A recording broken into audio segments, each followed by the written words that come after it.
नमस्ते, मैं हूं डॉक्टर शीतल गुप्ता हलनकर और मैं विगत 10 वर्षों से मुंबई में अपनी आयुर्वेदिक प्रैक्टिस और जनरल प्रैक्टिस कर रही हूं। और इस कोरोना के पेंडेमिक के समय में मैं मारवाड़ी समाज की महिला मंडल की सदस्य मिसेस शुभा खोड़े के निवेदन पे आपसे कुछ बातें साझा करना चाहती हूँ। उम्मीद करती हूँ ये आपको पसंद आएगी और इनसे आपको मदद मिलेगी। जैसे कि हम देख रहे हैं कि लॉकडाउन खुल चुका है और धीरे धीरे जनजीवन सामान्य होता जा रहा है और लोग जो है बाहर निकल रहे हैं, दुकानें खुल रही है। तो ऐसे समय में आपको क्या क्या प्रिकॉशन लेनी चाहिए, इस बारे में मैं आपको कुछ बताना चाहूंगी। अभी हम देख रहे हैं कि कुछ लोग कोरोना को के इन्फेक्शन को बहुत लाइटली ले रहे हैं। उनको इस बात की चिंता नहीं है, उनको शायद इस बात की समझ नहीं है कि कैसे इन्फेक्शन एक से दूसरे को फैल सकता है या खुद को हो सकता है। तो बेफिक्री से मार्केट में सामान लेने जाते हैं तो ऐसे लोग सोशल डिस्टेंसिंग का बिल्कुल पालन नहीं करते हैं। मतलब अगर दुकान बोला गया है कि दुकानों पे भीड़ नहीं करनी है, लाइन बना के रहना है, 1 मीटर की दूरी पे खड़े रहना है, पर कुछ लोग वही पुरानी टेंडेंसी की से चल रहे हैं कि धक्का मुक्की करना दुकानों पे और झुंड बना लेना, ये सामान निकाल दो, वो सामान निकाल दो। तो वैसा ना करे और अगर सामने वाला नहीं समझ रहा है तो आप समझ जाए, जिसे जल्दी है उसे सामान खरीदने दे और आप पीछे से देखते रहे। जब आसपास कोई नहीं हो तो दूर से अपना सामान की डिमांड दुकान वाले से करें और सोशल डिस्टेंसिंग का पालन जरूर करें, दूरी बना के रखें। दूसरी बात देखती हूँ कि जैसे जैसे लॉकडाउन में ढील दी गई है, लोग अपने बच्चों को भी मार्केट में लाने लगे हैं। ऐसा ना करें। 2 साल के 2.5 साल के बच्चों को आप लेके आते हैं और मेडिकल, जैसे हमारा बाजू में मेडिकल स्टोर है तो स्टोर्स पे चॉकलेट्स, आइसक्रीम सब मिलती है, तो लोग लाते हैं और बच्चों को वहीं काउंटर पे बिठा देते हैं और फिर वही डब्बा खोल के चॉकलेट निकाल के उनको देते हैं। तो ऐसा ना करें। दुकानों पे कितने लोग आते हैं, फिर देखती हूँ मैं कि लोग मतलब दूर से खड़े ही नहीं रह सकते। वो आएंगे तो काउंटर पे ऐसे हाथ रख के टिक के खड़े हो जाएंगे। तो क्या जरूरत है, मतलब ऐसा हाथ रख के दुकान पे, बिल्कुल काउंटर पे ऐसा हाथ रख के खड़े रहने की क्या जरूरत है। आप दूर से बोलिए दुकान वाले को कि क्या सामान चाहिए, क्या नहीं चाहिए। पर लोग वही अपने पुरानी आदत की वजह से 2 मिनट के लिए भी लोग स्ट्रेट खड़े नहीं रह सकते। उन्हें काउंटर पे ऐसा हाथ रख के ही सामान निकालना होता है। तो वैसा ना करें आप, और बच्चों को तो बिल्कुल नीचे ना लाए। और उसके बाद में बच्चे जो हैं वो और बुढ़े जो हैं 60 प्लस 50 प्लस, उनको इन्फेक्शन के चांसेस बहुत ज़्यादा होते हैं। स्पेशली अगर आप अस्थमेटिक है या डायबिटिक है, आप बीपी के पेशेंट है या आपको कफ कोल्ड की टेंडेंसी है, एलर्जिक है, आप जल्दी कफ कोल्ड हो जाता है, तो ऐसे लोगों को कम से कम नीचे आना चाहिए, कम से कम मार्केट में जाना चाहिए। देन तीसरी चीज़ आती है मास्क। जब भी आप बाहर जाते हैं तो मास्क जरूर पहने, पर आप जब मास्क पहनते हैं तो अपने हाथ से मास्क को हाथ ना लगाए। फिर उसका कोई मतलब नहीं है। आप बाहर आते हैं तो अपना हाथ मास्क पे नहीं लगाना है और मास्क जो है वो आप 3 से 4 रखिए। अभी धीरे धीरे तो लोग मास्क भी पहनना बंद कर दिए हैं, स्कार्फ यूज करते हैं, दुपट्टे यूज कर रहे हैं और रुमाल यूज कर रहे हैं। तो ठीक है, लेकिन एक बार में एक ही मास्क या एक ही रुमाल यूज करें। जब भी आप बाहर से होके आए, बाजार से होके आए, तो उस स्कार्फ को या उस मास्क को आप धो ले, क्योंकि एक बार जब वो हवा पानी के संपर्क में मास्क आ जाता है तो वो कंटामिनेटेड हो जाता है और कंटामिनेटेड होने के बाद में उसको सेकंड टाइम यूज नहीं करना चाहिए। तो आप बेटर है कि उस मास्क को, उस स्कार्फ को अच्छे से वॉश कर ले और धूप में सुखा ले। और अगर धूप नहीं है तो आप सूख चुका है तो उसको पहनने से पहले एक बार प्रेस कर ले। तीसरी चीज आती है हैंड ग्लव्स की। तो बाहर कई बार मैंने देखा है कि लोग हैंड ग्लव्स पहन के निकलते हैं सामान लेने के लिए, अच्छी बात है, ठीक है, लेकिन हैंड ग्लव्स के यूज से आप खुद को प्रोटेक्ट कर लेते हैं, लेकिन क्रॉस कंटामिनेशन प्रिवेंट नहीं होता है। अब क्रॉस कंटामिनेशन क्या है? क्रॉस कंटामिनेशन मतलब एक जगह का इन्फेक्शन दूसरी जगह स्प्रेड होना। आप जैसे किसी किराना शॉप पे गए और आपने कुछ सामान खरीदा और फिर वहां से आप किसी दूसरी दूध वाले की दुकान पे गए और आपने वहां से सामान खरीदा, तो आपने एक जगह का इन्फेक्शन दूसरी जगह तो फैलाया ही है। आपने यहाँ से जो अपने हाथ लगाए वो हाथ आपने दूसरी जगह लगाए तो वहां पे वो इन्फेक्शन फैला ही है। तो क्रॉस इन्फेक्शन तो ग्लव्स पहनने से होता ही है। आप ये है कि आप खुद को प्रोटेक्ट कर पाते हैं, लेकिन ग्लव्स पहनने के बाद भी आपको आपकी आंख पे या नाक में हाथ नहीं लगाना है।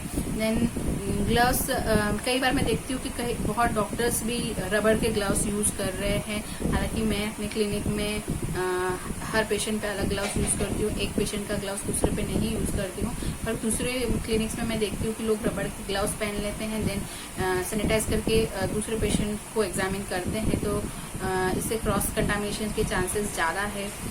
और तो आप ग्लव्स पहनते हैं और उसके बाद बाहर जाते हैं तो इसका ऐसा मतलब ये नहीं है कि आप पूरी तरह से प्रोटेक्टेड हैं और आप दूसरों को इन्फेक्शन नहीं दे सकते या खुद को इन्फेक्शन नहीं दे सकते। देन घर आने के बाद आप जो है अच्छे से हाथ धोए और साबुन से हाथ धोए। अभी हमने देखा है कि जैसे खरगोन है, बड़वानी है, इंदौर है, तो यहाँ पे सबके अपने अपने घर होते हैं, बंगलोज होते हैं। तो आप अपने घर के बाहर ही हाथ धोने की व्यवस्था कर दीजिए, कोई नल लगा दीजिए, बकेट रख दीजिए। तो उससे ये होगा कि बाहर से आप जब आते हैं तो आप अच्छे से हाथ धो के फिर घर पे आते हैं। तो क्योंकि मुझे नहीं लगता है कि ये अल्कोहल बेस्ड जो हैंड सैनिटाइजर्स है ये 100% इफेक्टिव है, और कितने इनका इफेक्ट कितना है नहीं बोल सकते। तो अगर ये 100% इफेक्टिव रहते तो इतना इन्फेक्शन नहीं फैलता। तो आप बेटर है कि अपने घर के बाहर हाथ धोने की व्यवस्था रखें। घर में कोई भी आए या आप आए तो बाहर से अच्छे से हाथ वगैरह धो के आए। देन अगली बात आती है न्यूट्रिशन को लेके। बहुत सारे सप्लीमेंट्स की बात की जा रही है इम्यूनिटी बूस्ट करने के लिए। तो ये विटामिन सी, विटामिन डी के कितने इन्फेक्शन के लिए कितने इन्फेक्शन को प्रिवेंट करने के लिए कितने सहायक है या कितने कारगर है, इस पे तो इसका तो कुछ कहा नहीं जा सकता। लेकिन हाँ, एक अच्छा न्यूट्रिशन आपकी बॉडी की इम्यूनिटी को बूस्ट करता है और आपको इन्फेक्शन से लड़ने की ताकत देता है। तो vitamin C, vitamin D, zinc, इनके टैबलेट्स, मल्टीविटामिन के टैबलेट आप रहते रहे। अच्छी प्रोटीन डाइट लीजिए। आप वेजिटेरियन है तो जितनी भी दालें हैं, कडधान्य वगैरह है, छोले चने, ये न्यूट्रिशन का अच्छा सोर्स होते हैं। तो आप अच्छा प्रोटीन वाला डाइट लीजिए और मल्टीविटामिन लीजिए। देन तुलसी, गिलोय जो आयुर्वेदिक हर्ब्स है वो भी काफ़ी कारगर है, तो आप वो भी ले सकते हैं। फिर अगर आप वर्किंग हैं, आपने ऑफिस ज्वाइन कर लिया है और आप जा रहे हैं रेगुलर ऑफिस, तो आपको क्या क्या प्रिकॉशन लेने चाहिए। तो ऑफिस में भी आप सोशल डिस्टेंसिंग जरूर मेंटेन करें। 2 चेयर्स के बीच में काफी गैप होना चाहिए 1 मीटर का। देन अभी के नियम के अकॉर्डिंग तो ऑफिस में 10 लोग ही अलाउ है। तो अगर इससे ज़्यादा क्राउडिंग है तो आप उसके लिए मना कर दीजिए कि ज़्यादा लोग हैं तो हम नहीं आ सकते ऑफिस में। एक स्टैंड लीजिए और आपकी क्लॉथिंग जैसी होनी चाहिए। स्पेशली गर्ल्स जो है, आप अगर बाहर काम के लिए जा रही हैं तो आप देख सकते हैं कि मैंने तो ईयरिंग वगैरह नहीं पहने हैं। तो आप ईयरिंग, रिंग्स, घड़ी ये सब ना पहने।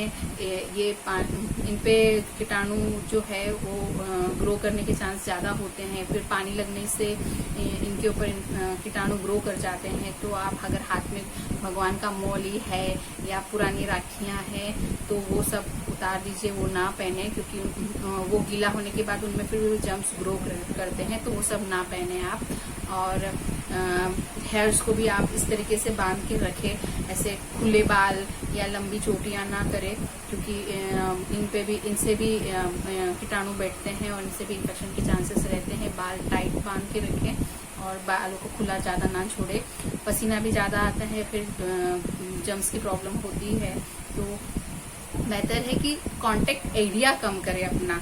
जितना भी इन सब का मतलब उद्देश्य ये है कि आप ये सब चीज़ें करके इन्फेक्शन होने का जो कांटेक्ट एरिया जहाँ कीटाणु आके बैठ सकते हैं उन चीज़ों को कम करें।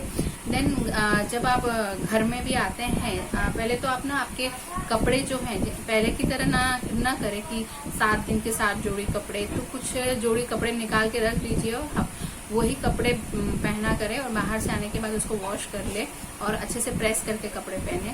और घर में भी अपने कपड़े अगर आप बाहर जैसे आप बाहर आपकी ड्यूटी ज़्यादा लगती है तो घर में आने के बाद अपना कपड़े एक अलग जगह पे टांग दीजिए। मतलब आपका कपड़े रखने का कॉर्नर, आपका एरिया जो है वो अलग होना चाहिए। दूसरों के कपड़ों के साथ आपके कपड़े आप मिक्स ना करें। सेम थिंग धोने में भी, अगर वॉशिंग मशीन में आप कपड़े डालते हैं तो अपने कपड़ों के साथ दूसरों के कपड़े ना धोएं, अपने कपड़े अलग रखें।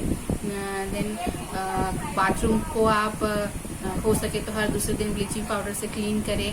देन नल जो है घर में आने के बाद नल या तो कोने से खोले या किसी को बोल दे कि नल आपके लिए खोल दे।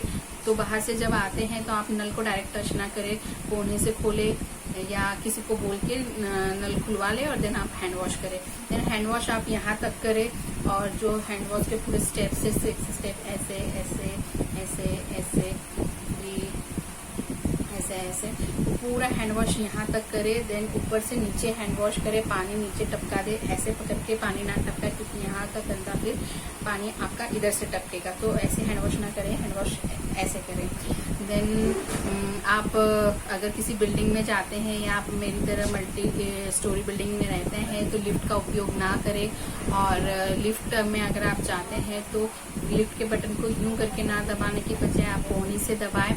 और अभी हमने देखा है कि जैसे काफी सारे सलून्स को भी परमिशन दे दी गई है खोलने की। तो आप सलून्स में क्या करें कि सोडियम हाइपोक्लोराइड, या आप दुकान है आपकी किराना की या और भी कोई शॉप आप चला रहे हैं तो सोडियम हाइपोक्लोराइड रखें। और हर पेशेंट, हर क्लाइंट के बाद में या हर खरीदार के बाद में आप या आधे 1 घंटे के बाद सोडियम हाइपोक्लोराइड को स्पंज में लेकर सभी चीज़ों को साफ करें। जैसे आप सलून चलाते हैं तो कुर्सियों को साफ करें, अगर आप दुकान चलाते हैं तो अपने काउंटर टॉप को सोडियम हाइपोक्लोराइड से बार बार साफ करते रहे। तो ये आपके यहाँ आने वाले कस्टमर्स के लिए भी अच्छा है और आपके लिए भी अच्छा है, दोनों के लिए अच्छा है। तो और ज़्यादा से ज़्यादा मेरा आपसे ये निवेदन है कि घरों से बाहर ना निकलें। फिर छोटी मोटी अगर आपको बीमारी है तो छोटी मोटी चीज़ों के लिए डॉक्टर के पास ना जाए। आप चाहे तो मुझे भी ईमेल के थ्रू या आपके व्हाट्सएप के थ्रू आप कांटेक्ट कर सकते हैं। तो मुझसे जितना होगा उतना मैं आपको गाइड कर सकती हूँ, या आपके फैमिली फिजिशियन के कांटेक्ट में रहे। तो छोटी मोटी प्रॉब्लम्स के लिए आप क्लिनिक या हॉस्पिटल जाना अवॉइड करें और टेलीफोनिक कन्वर्सेशन या फिर आजकल डिफरेंट ऐप्स है उसके थ्रू डॉक्टर्स का कंसल्टेशन ले। और आप चाहें तो मुझसे भी कांटेक्ट कर सकते हैं। I will definitely help you out. So मैं उम्मीद करती हूँ ये सब बातें आपको पसंद आई होगी और आप इसे अपने जीवन में अमल करेंगे, अप्लाई करेंगे और कोरोना की इस चेन को तोड़ेंगे और जीतेगा इंडिया। धन्यवाद।